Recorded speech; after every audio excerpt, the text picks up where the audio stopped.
Okay, I've been lying. You cannot make 500 quid a day. I have no idea how you can make 500 quid a day. I have no idea how anyone can make 500 quid a day. It's absolutely impossible. Okay, it's impossible. You can't do it.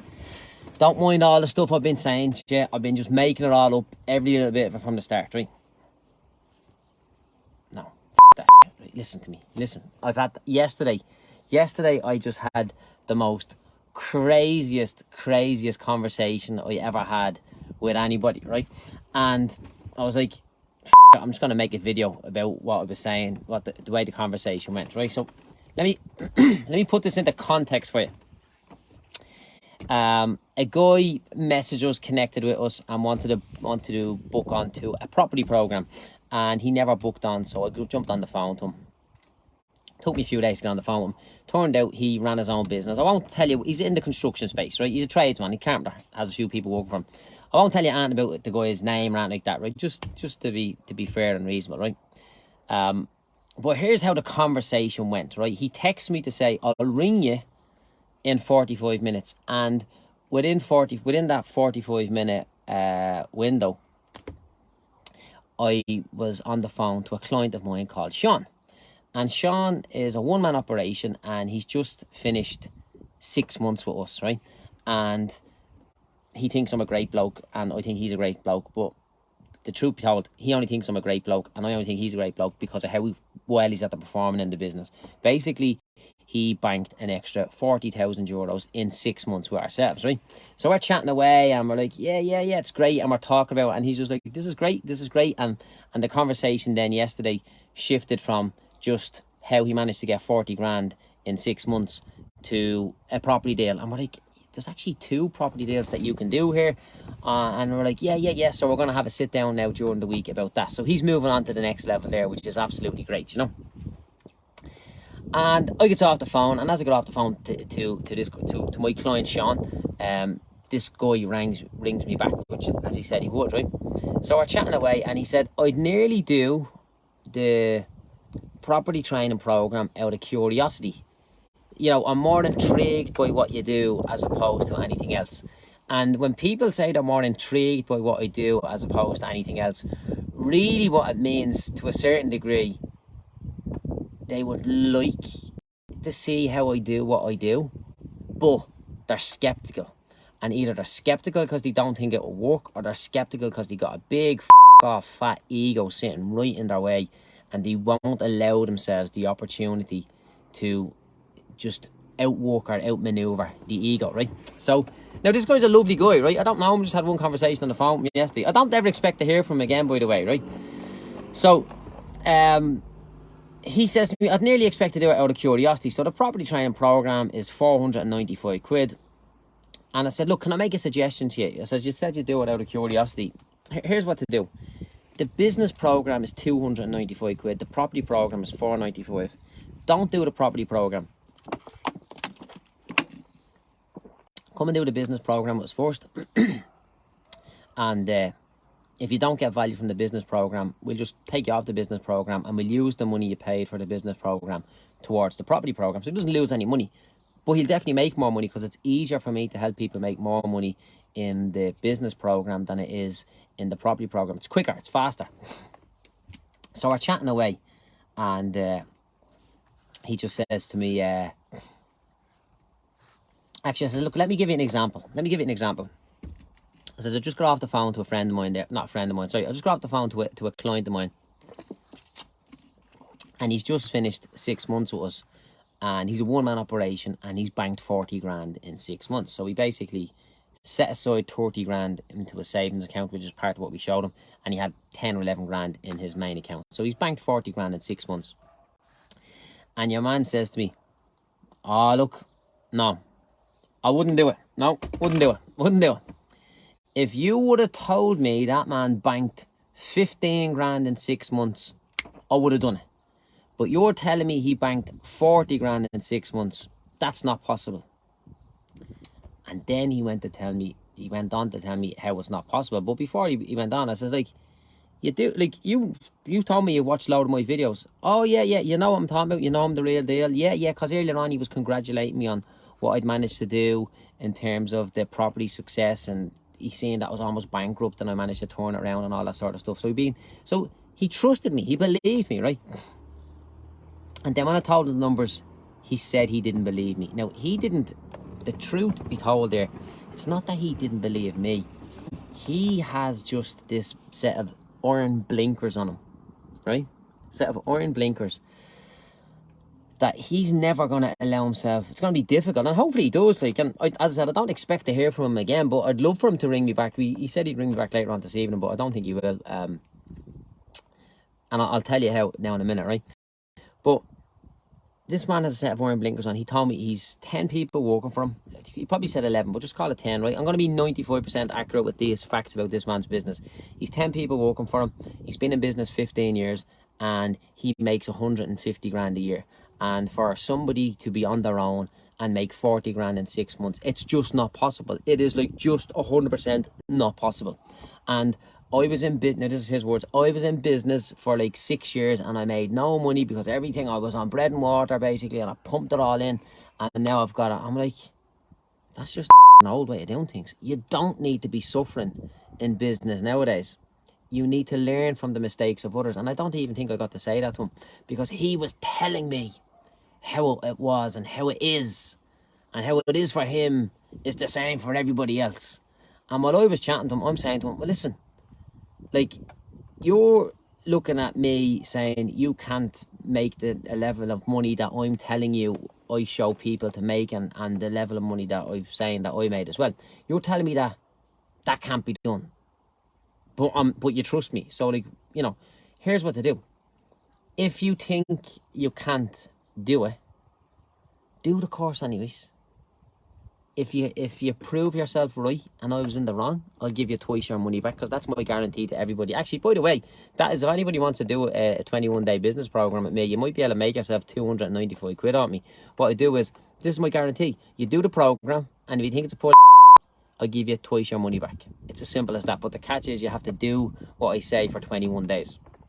And if someone's interested in it, just write 21 in the comments and I'll get one of the guys to give you a show. But anyways, this is the most up crazy justification that this guy had, right, for not wanting to do it. If I told him the guys were making 15 grand in 6 months, he would have done it. But the fact that I told him he had made 40 grand in 6 months, he said no. It's not possible. It couldn't happen. I was like, what a mad way of thinking things. But you know what's wrong there, right? And this is a little term, because I was Googling it there earlier on. I was just telling a couple of my clients as well about this thing that you need to be aware of. It's called cognitive bias, right? Which is basically, we have a bias in our mind that we go towards one thing or other. And really what this guy is looking for now, actually, so what I done was, right, what I done with this guy, thank you for your comment 21 there, Patrick. If you want to even send us a PM, or if we don't have your number, I'll get one of the guys to give you a show. But what's happened, actually, what I done then was I jumped onto Facebook, right? And I seen if we had any mutual friends, right? And we had one mutual friend, and the one mutual friend that we had was a client of mine at one point. I said, look, just go and speak to him. So I said, do you know this man? He says, yeah. I said, go and speak to him. I said, okay, no problem. And then I hung up the phone. I'm like, that guy is going to think that I told that other guy. Like, he's so skeptical, right? He's going to think I told. It's like, bear in mind, this is like for 295 quid. I could have sold him 495 quid program that's pre-made and doesn't take any of my input. I could have just go and do it. But like, it's not about the money. It's about helping people get the results, right? But I wasn't even trying to sell at this stage. I was just talking to the guy because I was just kind of amused and bewildered and kind of concerned at the same time that this is the way this guy's mind works, right? So I connected him. I said, go and speak to that guy. So when I hung up the phone, and I'll read you out with the cognitive voice in a minute. So when I hung up the phone, I said, he's going to think I'm after putting him up to that. So I put a WhatsApp group together with me, the guy I was speaking to, and the former client, who I haven't spoken to in a good while. So, you know, I don't know what he's going to say about me. So I just said I'd take a chance on it. But we got some good results from him in his business anyways. So I put a WhatsApp group together, and I just said, you know, hey, Mr. Client, everyone can remain nameless here. hope you don't mind me doing this. I haven't spoken to you in a while, but I'm just adding you into a group with this guy. He doesn't think it's possible to get the results that I'm talking to lads about getting. And you wouldn't mind just having a conversation. Now, look, I didn't hear that back. I just left that at that, and we'll see where it goes from there. And I don't know whether my former client's going to be off that I put the WhatsApp group together, but I didn't say and to identify and about his business, so I think we'd be okay on that. And I wouldn't have crossed the line, you know. But hopefully my version of not crossing the line is the same as his version of not crossing the line. But anyways, let's go back. So what's going on in this man's head, right? There's a number of different cognitive biases. So there's these things that we have in our mind that we just view things in a certain way, even when they're not right. And here's what this guy is looking for. Excuse me, I need to get a drink there because I've just been running there for a few minutes. I need a bit more water. But here's what's going to happen in the mind of the man who I spoke to yesterday. He will be very susceptible to a confirmation bias. Like I'm telling people, look at it this way. I'm telling people, I can show you how to make €500 profit per day as a tradesman. Okay. Now my client, Sean, who I spoke to before this phone call, made 40 grand in 6 months, but that's not 500 quid a day. He didn't even hit his 500 quid a day target every day, but he's still done very well. So it was a good result. So technically your man can say, well, you said he'd make 500 a day and he's only making 40 grand in 6 months. He should have made 60 grand, and he'd be true and correct on that, but he couldn't even get his head around the 40 grand and the things. Well, let me just read something out to you here about confirmation bias. And I'm reading it off masterclass.com. This type of bias refers to the tendency to seek out information that supports something you already have, and is a particularly pernicious subset of cognitive bias. I don't know what that means, right? I'm pretty clear. What would I know? You remember the hits and forget the misses, which is a flaw in human reasoning. People will cue into things that matter to them and dismiss the things that don't, often leading to the ostrich effect, where the subject buries their head in the sand to avoid information that may disprove their original point. So that's a bit technical, and I don't like to get technical ever. But what's going to happen is this particular guy is going to go and ask questions and seek out something and find something that disproves what I said, so that it can make him right and he'll stay as he is. And really what he's doing is he's sticking his head in the sand, you know. And the first time I ever came across this this effect was I was working with a client. I was doing a little kind of trial with a client, and a potential client, and he told me early on that his missus had told him not to do any business with me. So we were doing some work, and we got him some massive results in a very short space of time. But he told me his missus had told him not to do work with me. She didn't like what she's saying, and that's fine, no problem, I appreciate that. But then it came down, I'm like, listen, let's do this, we're after getting you the result, because in my opinion the logic was going to outweigh the instruction that he got from his missus. And the logic was he'd made more money with me than he'd made in a long time. And we're chatting, and he's maneuvering around, and he's coming up with all these different things, right? I'm like, listen, just get the out of your own way, just do it, it's going to work for you. If it doesn't work, you give me a call, I'll give you your money back. It's as simple as that, right? Oh, well, now you're using language with me, and that's like, look, I talk like that all the time, and you're making me not want to do this now. I'm like, listen, you know what to do, don't do it. Come back to me at some point down, like, oh, now you're being a I'm like, I'm not being a I'm just telling you, don't do it. Like, it's off the table. Let's have a conversation now that doesn't involve me asking you to do business with me, or me asking you to hire me, or you saying, let's take that off the table. It's gone. We can come back and visit it in 2 months, 3 months, 6 months, 12 months. Oh, like, do it now or don't. I was like, no, listen. But what was happening to this guy's mind, he was looking for confirmation bias. So his missus had obviously said to him, that Joe Doyle fella's and he was looking for something to confirm that Joe Doyle was he didn't have to look that far anyways, did he, you know? But the logic was he should have done it because we had made him more money. But the result was he didn't want to do it because he was told by somebody else not to do it, and the person who told him not to do it was a person in a position of authority, which actually has another one here. Where is it? There's another, it's another bias as well. I'll be learning all this stuff.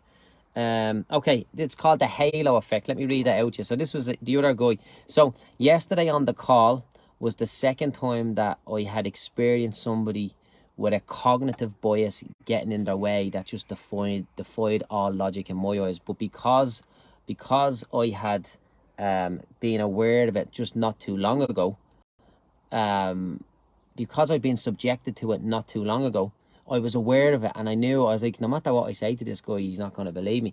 No matter what I say to this guy, he's just not going to move forward. But the person whose wife or girlfriend, whatever it was, told him not to do this with me, he was then suffering from what they call the halo effect. And this is brilliant. Plenty of learning here. This bias refers to the tendency to allow our impression of a person, company, or business in one domain influence our overall impression of the person or entity. For instance, a consumer who enjoys the performance of a microwave that they bought from a specific brand is more likely to buy other products from that brand because their positive experience with the microwave. So what happened was that lady, whether it's the man's wife or girlfriend, I think she was wife,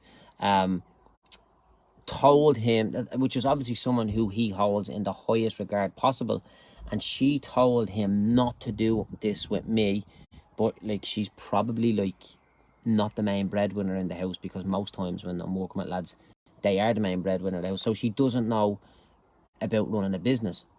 But because she didn't like what she's seen in me, she told him, and he wasn't willing to go against her thoughts, you know. But it's a beautiful bit of learning. It's a beautiful learning curve. I always see these things. There's another very quick one there I'll share to you. And forgive the tagline at the start. I knew I had to just put something out there, because there's obviously, when that guy was saying that to me there yesterday, there's a lot of other people who think the same. Like, there's a lot of lads that see me out talking, and like, I'm not living an extravagant life. I'm out there working my off every day of the week, and I'm buying as many properties as I can, right? It's as simple as that, which will allow me to live an extravagant life at some point in time. So I'm doing all these things, I'm saying all these things, they see them, they believe them, but they're like, you know, see, there has to be something. Like, what the talking about, you know? So people are looking for this confirmation. There has to be something that's not right there with that. And that was the way, look, it's a good learning curve for myself. I'll tell you one quick one there as well, which I've actually used this term a few times because I've seen it. It's called the Dunning-Kruger effect. It's a very technical term. This particular bias refers to how people perceive a concept or event to be simplistic because their knowledge about it may be simplistic or lacking. The less you know about something, the less complicated it may appear. However, this form of bias limits curiosity. People don't feel the need to further explore a concept because it seems simplistic to them. This bias can also lead people to think they are smarter than they actually are because they have reduced a complex idea to a simplistic understanding. So really what we're saying there is that stupid people think complicated stuff is easy because they're stupid, and they are stupid. They have not yet understood how complex it can be. Whereas clever people sometimes feel they can't do certain things because they're so complicated, and they understand how complicated they are. And it can work both ways, because if you get a guy that's a bit dumb, no, that's the wrong thing to say. If you got a guy that's lacking information or knowledge or perspective in a certain area, and he doesn't understand how complex something is, he'd probably just jump in and do it. Whereas the opposite is people who are so clever that they'll explore every reason as to why something can't be done, and then they won't do it. And like, I think, like, for example, I always say this, like, I've been able to figure out engineers so many times. Yeah, occasionally I'll speak to someone who's an engineer and they won't be telling me they're an engineer. I'm like, are you an engineer yet? Why? What makes you ask that yet? Because you're just asking me so many questions that you're just looking for so much information to make a decision whether you're going to get on the bus. And by the time you have all the information to get on the bus is gone.